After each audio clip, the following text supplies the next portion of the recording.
Uh, I thank God for everybody who's studying with us thus far. We are in the seventh chapter of the book of Acts, the seventh chapter. We just by way of review, we know that the first chapter, Jesus Christ ascended and gave instructions to his disciples. The second chapter, day of Pentecost. The third chapter, the lame man was healed and more souls got saved, filled with the Holy Ghost. The fourth chapter, the disciples stood before the Sanhedrin. And could you go back, please? And the sixth chapter, they select the fifth chapter, Ananias and Sapphira lied to the Holy Ghost, and the apostles are doing even greater miracles. And the sixth chapter, they have to choose seven. And Stephen is one of those seven in which they chose. And last week, we looked at Stephen. We're going to look a little bit more at him tonight. So our study for tonight is Acts, the seventh chapter, verses 1 through 35. It entails Stephen's speech. And his speech is going to focus on the history of Israel, Okay, just by way of review from last Wednesday night. And what I did is I just did an overview because it is so important when you study a book of the Bible to be able to reference what each book is about. I mean, each chapter is about in that book. So you can sort of know the neighborhood in which something is located. Okay. So when you're in your own private studies or when you want to run reference to it, you can sort of know exactly where it is. Some people think that the day of Pentecost is the first chapter, but when indeed it's the second chapter. So we want to just keep everything in order as we study it. So here we are in the seventh chapter, but our last week's study, we were looking at how Stephen, who was one of the 12, was seized. He was taken by a group of men, and we're going to look at that tonight. So here Stephen was. Some of the things that described him in verse 8 of chapter 6 was he was full of faith and power. He did great wonders and miracles among the people. And then there were disputes and charges brought against him. We see that in verse 9 and 11. And they accused him of saying blasphemous words against Moses, the law, against God, the holy place, which is the temple. Okay. Stephen was brought before the council. And remember, when we studied the fourth chapter, we saw the third and the fourth chapter, we saw where the council is made up of the high priest and his family and other high officials, that their main task is over the temple and the worship, the religious order, if you will. So then it says, and as they looked steadfastly on him, they saw his face as it had been the face of an angel. That's in verse 15. Now, our outline for tonight, we see where Stephen from the seventh chapter, it's 50 verses in it. It's 50 verses. So we're only going to cover 35 of them tonight because it's a whole lot. So Stephen, he's going to go over the history of Israel. He's going to go from verse 1 to 16, He's going to talk about Abraham to Egypt, from Abraham to Egypt. And then he's going to talk about Moses in verses 17 through 41. He's going to talk about the birth and the training of Moses from 17 to verse 22. And then the wilderness journey of the children of Israel from verse 23 to 29. And how Moses is called by God. How Moses is in the wilderness from verses 23 to 29. And then how Moses is called by God in verses 30 to 34. And then Exodus, when God brings and delivers the children of Israel out of Egypt into the promised land and gives them the law in verses 35 through 38. And he's going to talk about the nation's rebellion in verses 45 through 30, and when they're in the land in verses 45 to 50. Now, one of the things it's so key to understand the whole of the Bible. And what Stephen is going to do, because remember, he's a man of great wisdom, is Stephen is going to give them insight. He is going to remind them because they are accusing Stephen of blasphemous words. They're accusing Stephen of saying things about God, blasphemous things about God. They're accusing him of saying blasphemous things about the temple and blasphemous things about the law. Because remember, he's preaching the gospel. He is preaching the gospel of Jesus Christ. So he is saying, we're no longer having to bring the sacrifice because Jesus Christ is the ultimate sacrifice. So what Stephen is going to do when he's brought before the high priest and to defend himself, he's not going to talk about himself, but he's in fact going to talk about them and how they have throughout history rejected God and rejected God's provision. Okay, and that's what we're going to look at. So here we have a timeline, which is an excellent resource that we can look back time and time again as we study the Bible, just to sort of see it as a whole. And one of our applications that we want to look at tonight is that we should be able to study the Bible so that we can know it from Genesis to Revelation. Maybe you might have not studied every individual book yet, but it's good to at least have an overview of how everything fits together. How does the 66 books, or in the case of the Old Testament, the 39 books fit together, and in looking at how they fit together, the story that they're telling. Now, from Genesis 1 to 11, we know Genesis 1, God is creating. Genesis 2, God is a detail of how God created man, put man in the garden, gave man one law, and created woman. Then we see in the Genesis 3 how man fell into sin. So from Genesis 3 to Genesis 11, we see how the world was after they fell into sin. And in chapter 11, we're going to see the Tower of Babel in chapter 10 and 11, and how man had just went away from God so much. Even after God sent the flood, man still went in his own ways away from God. So God turns his attention in Genesis 12 to one man. He turns it away from all the nations in the whole world to one man, and that man is Abraham. Okay, so in the book of Genesis, the first 11 chapters, God is dealing with the whole world. The 12th chapter, God began to deal with one man, Abraham. And Abraham, God is going to promise him land. He's going to promise him seed, and he's going to promise him that he is going to be a blessing. And through him being a blessing, all the nations of the earth will be blessed. So Abraham to Isaac, Jacob, Joseph, this is the book of Genesis.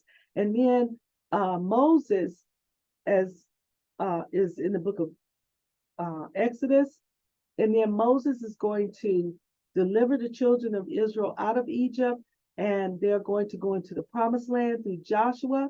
And then after Joshua dies, God has set up through Moses judges, and those judges are going to rule till Samuel. And then you're going to have the first king. Israel's going to ask for a king, which is Saul. And then David is going to become king after Saul. And then Solomon, David's son. And then the 10 tribes, there's 12 tribes, but 10 tribes are going to follow after another, and only 2 tribes are going to stay with David's seed, which is Solomon. Okay, they're all going to go into idolatry. They're all going to fall and be cast out of the land, and God's going to, after 70 years, bring them back into the land. So you can see where the books of the Bible are on this chart. And what Stephen is going to do is Stephen is going to give them an overview of how they have rebelled against God throughout all the time, how they have, every time God has sent them a deliverer, they have fallen short. And because they know the scriptures, they know exactly what Stephen is talking about as he's revealing to them how they have been blasphemous against God, against the law, and against the temple. So let's read the scriptures from last week just to give us our backdrop of where we are right now. Acts, the 6th chapter, the 12th through the 15th verse reads, And they stirred up the people. They who? These were men of the synagogue who came together to accuse Stephen of blasphemous words, okay? And they stirred up the people and the elders and the scribes and came upon him, Stephen, and caught him and brought him to the council and set up false witnesses, which said, this man ceases not to speak blasphemous words against this holy place and the law. And we have heard him say that this Jesus of Nazareth shall destroy this place and shall change the customs which Moses delivered us. And all that sat in the council, looking steadfastly on him, saw his face as it had been the face of an angel. Now, we're going into the 7th chapter, and the high priest, Stephen, standing before the council, the high priest addresses Stephen, and he says, then said the high priest, are these things so? And this is when Stephen began to speak. And he said, men, brethren, and fathers, hearken. Now, all of these people who he's addressing, these Jews, some from all over different places, some who are right there from Jerusalem, and the fathers, the elders, the priests, he's addressing all of them. And he's saying, hearken, meaning listen. The God of glory appeared unto our father Abraham when he was in Mesopotamia, before he dwelt in Sharon, and said unto him, get thee out of thy country and from thy kindred, and come into the land which I shall show thee. Then came he out of the land of the Chaldeans, and dwelt in Sharon. And from thence, when his father was dead, he removed him into this land wherein ye now dwell. Now they are very, very aware of what he's saying, because they know they go to the teaching. They've been taught ever since they were a little child, the word of God, their history. So they know everything that he's saying, and they're being real quiet, because remember, Stephen was a man full of the Holy Ghost and full of wisdom. And as we look at the map here, we can see exactly where Abraham came from, the Ur of the Chaldeans, and he's going to go up north, because there's a desert land in between the Ur of Chaldeans and Jerusalem if you go straight across. But if you go from the Ur of Chaldeans, you're going to follow the Euphrates River, and he's going to go to Haran. Now, when he leaves Mesopotamia, he is going to take with him his father, Terah, and he's going to take his nephew, Lot, because his brother, Lot's father, has died, and his wife, Sarah, and he's going to go to Haran. And when he gets to Haran, which the New Testament in Greek calls it Sharon, when he gets there, his father's going to die. And then he's going to go south to the land that God said he is going to show him, which is Jerusalem. And Stephen goes on to say, now remember, he knows that they know exactly what he's talking about. And he gave him none inheritance in it, no, not so much as to set his foot on. Yet he promised that he would, that's a time phrase, give it to him for a possession, and to his seed after him, when as yet he had no child. And God spake on this wise, that his seed should sojourn in a strange land, and that they should bring them into bondage and entreat them evil 400 years. And the nation to whom they shall be in bondage will I judge, said God. And after that shall they come forth and serve me in this place. Now, you see in Genesis, the 12th chapter through the third verse, these promises that God made to Abraham, because before Genesis, in Genesis, the 11th chapter, like I said, God's dealing with the whole world. But now God is just dealing with Abraham. And from Abraham, God is going to bless him with a seed. And from that seed, God is going to bless him with a nation. And through that nation, God is going to bless him with the Messiah, which is Jesus Christ. So here we have in Genesis 12, 1 through 3, where God is calling him out and God is telling him what he's going to do for him. And then you get to chapter 15, 13, and 14 verses, and you see where God says again, where he's telling him that you're going to become a nation, but your nation, your seed is going to be a stranger in the land, which is Egypt. And God tells him exactly how many years that's going to be, that they're going to be in bondage. Now, this story is going to be passed down to his son Isaac, and it's going to be passed down to his son Jacob, his grandson Jacob, and Jacob is going to tell it to his sons, his 12 sons. So they're going to know the history. They're going to know about going into Egypt. They don't know how they're going to go into Egypt. They're going to know that they're going to stay there for 400 years and that God is going to judge that nation and bring them out. Okay?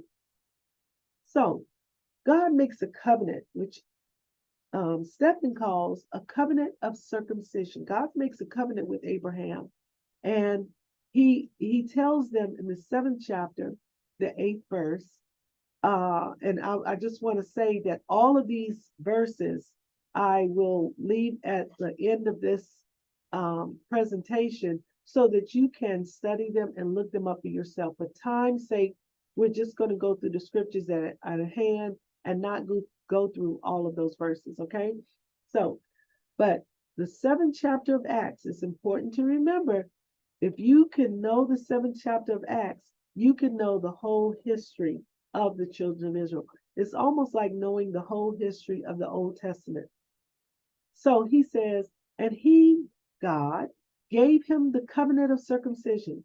And so Abraham begat Isaac and circumcised him the 8th day.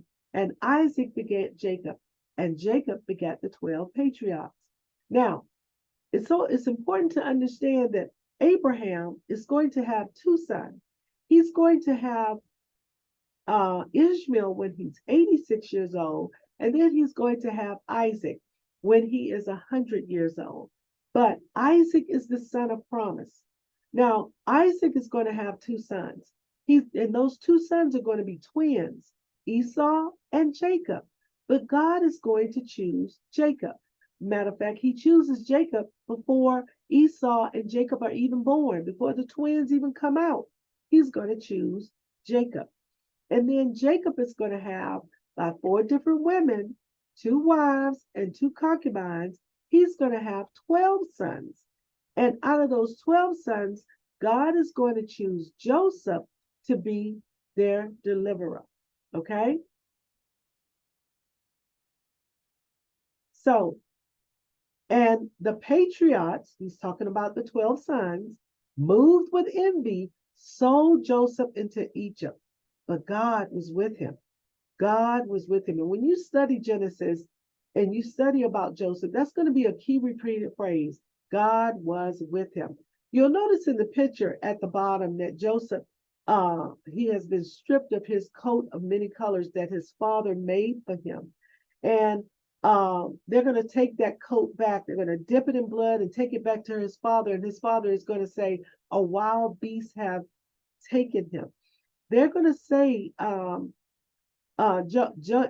Jacob is going to believe that Joseph is dead. But in fact, they have sold Joseph into Egypt by way of the Ishmaelites. Thank you. So when Joseph gets to Egypt, he is going to go through several things, and you can read about that in the book of Genesis. But eventually, he is going to come before Pharaoh.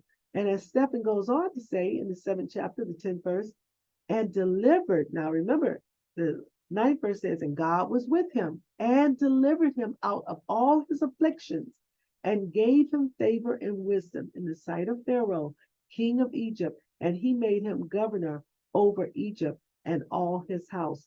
Now, yes, Stephen is not going into a whole lot of detail like we'll find in the story in Genesis or even in the Psalms 105 and 106. He's not going to every detail, but because the Bible is a progressive revelation, The point he is trying to make here is that God has chosen your this nation through Abraham. And God told Abraham that they're going to go into bondage, but he's going to send a deliverer. And the deliverer that he's going to send, first being Joseph, the patriots moved with envy, sold him into Egypt. So this is one way where their fathers have rejected the plan of God, but God brings the plan to pass anyway. So that's the first way that they have rejected God's plan.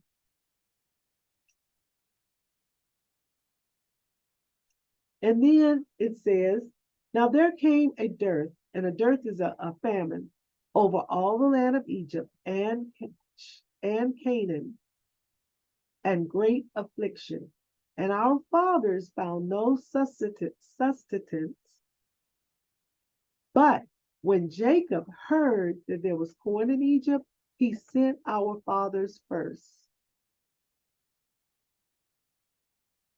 And at the second time, Joseph was made known to his brethren, and Joseph's kindred was made known unto Pharaoh. Pharaoh, I mean, when you read Genesis, it's a wonderful, wonderful story. When you read how Joseph at first, he doesn't let his brothers know who he is. He talks through an interpreter, and he, just sort of put them to the test. And then he reveals when they come back after the first, all of their grain is gone. When they come back, he's going to reveal himself to them. I encourage you to read the book of Genesis. I mean, when you get the book of Genesis down packed, it is really, really important because that's the foundation for the whole Bible. And then Joseph is going to tell them, go back and get our father and bring him here, that because there's still 5 more years of famine. So bring him to Egypt so I can take care of him, take care of all of you all while you're here during the famine. So they're going to leave from Haran and they're going to go to the land of Goshen. Here it is in the 14th verse. Then sent Joseph and called his father Jacob to him and all his kindred, 70 souls. So Jacob went down into Egypt and died, he and our fathers, and were carried over into Shechem and laid in the sepulchre that Abram brought for a sum of money of the sons of Emor, the father of Shechem. Now, Jacob is doing this as a sign of faith because he believed that he wanted his body to be buried where Abraham's body was buried, first Sarah. Abraham, even though God promised him this land, at the time of his death, he didn't own any of the land in there. At the time of his wife Sarah's death, he had to buy a grave. He bought a cave so that he could bury her in it.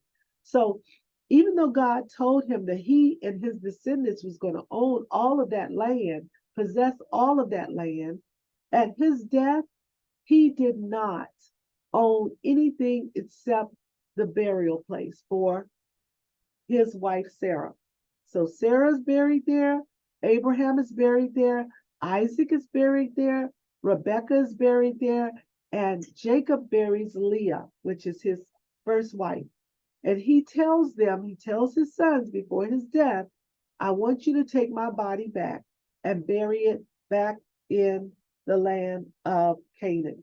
And Joseph also is going to tell them when he dies in the 49th chapter, the 50th chapter of the book of Genesis, I want you to take my body back to the promised land. You're going to be here for a while, but one day God is going to deliver you. And when he does, take my body, take my bones back to the promised land.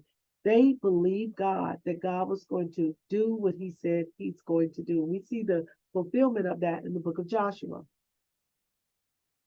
Now, 17th verse says, but when the time of the promise drew nigh, which God had sworn to Abraham, The people grew and multiplied in Egypt. Now, notice that time phrase when the time of the promise drew nigh. God's promises have a time. God, He's eternal, but His promises have a time and a fulfillment at a particular time. And the people, they have gone into Egypt about 70, 72 souls, or a little over 70 souls, but they're going to come out a great multitude. And while they're in Egypt, as the Bible tells us in the book of Exodus, I believe the second chapter, they are under great affliction. But yet, even though they're under great affliction, they are growing and they are multiplying. Till another king arose, which knew not Joseph. He didn't know how Joseph saved the whole land of Egypt from starvation, and not just Egypt, but the countries all around from Egypt. He didn't know anything about Joseph. 19th verse. And the same dealt subtly with our kindred, and evil entreated our fathers, so that they cast out our young children to the end that they might live. I know you all heard about the story how they cast the children, the male children, into the Nile. And you can see the picture that I selected, how the alligators are eating them up while they're being cast out because they wanted to put a stop to their multiplication and growing. But we know that God was allowing that. But when the time of, in which time Moses was born and was exceedingly fair and nourished up in his father's house 3 months.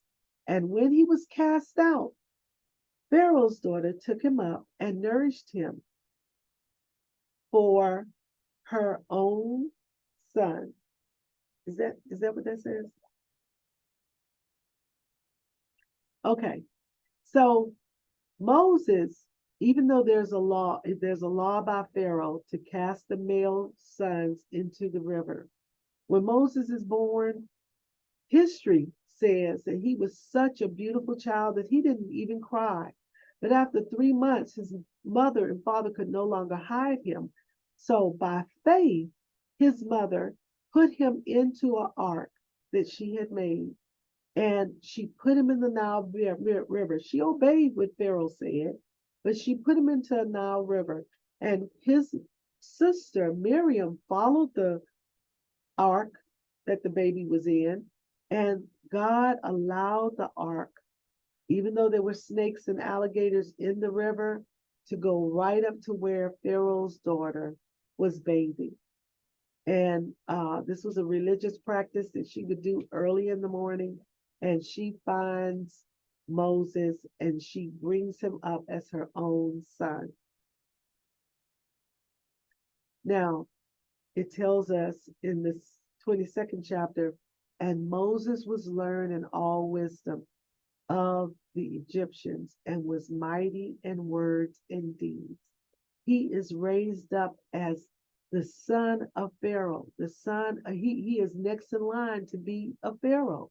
He is learning all of these things from the Egyptians, and he does great works, mighty in words and deeds. The 23rd. And when he was 40 years old, it came into his heart to visit his brethren, the children of Israel. Now he's going to want to visit, but not just to go see how they're doing, but to actually leave Pharaoh's house and live among them, because he has been taught by his mother, Jochebed, that he's going to be the deliverer.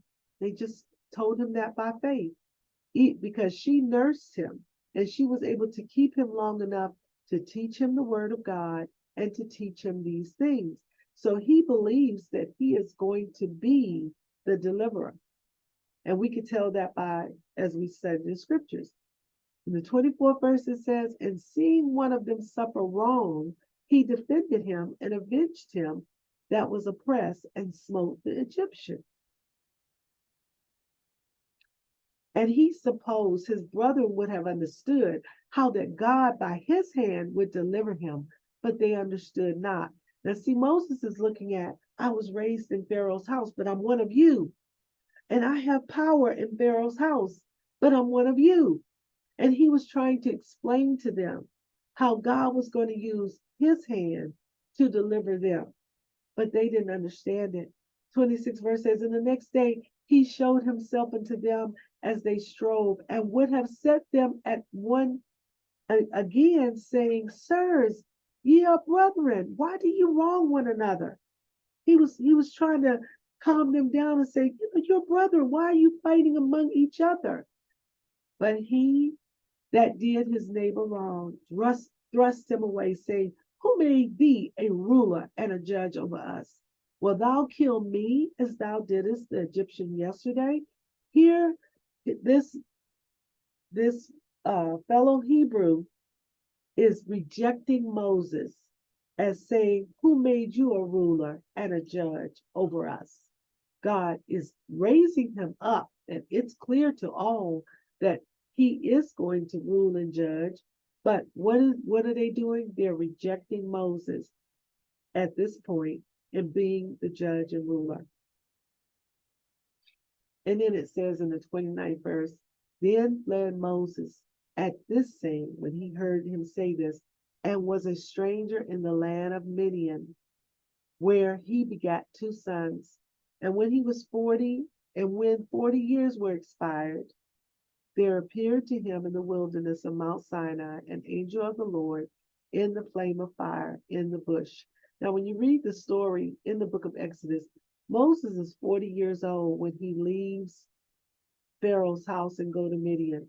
And he's going to be in Midian, the land of Midian, for 40 years. So that means he's going to be 80 years old when he sees this flame of fire.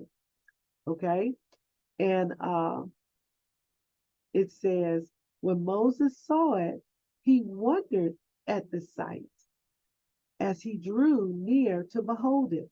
The voice of the Lord came unto him. Now, it's not a strange thing to see a bush on fire in the desert because lightning will hit it and it will, catch on fire.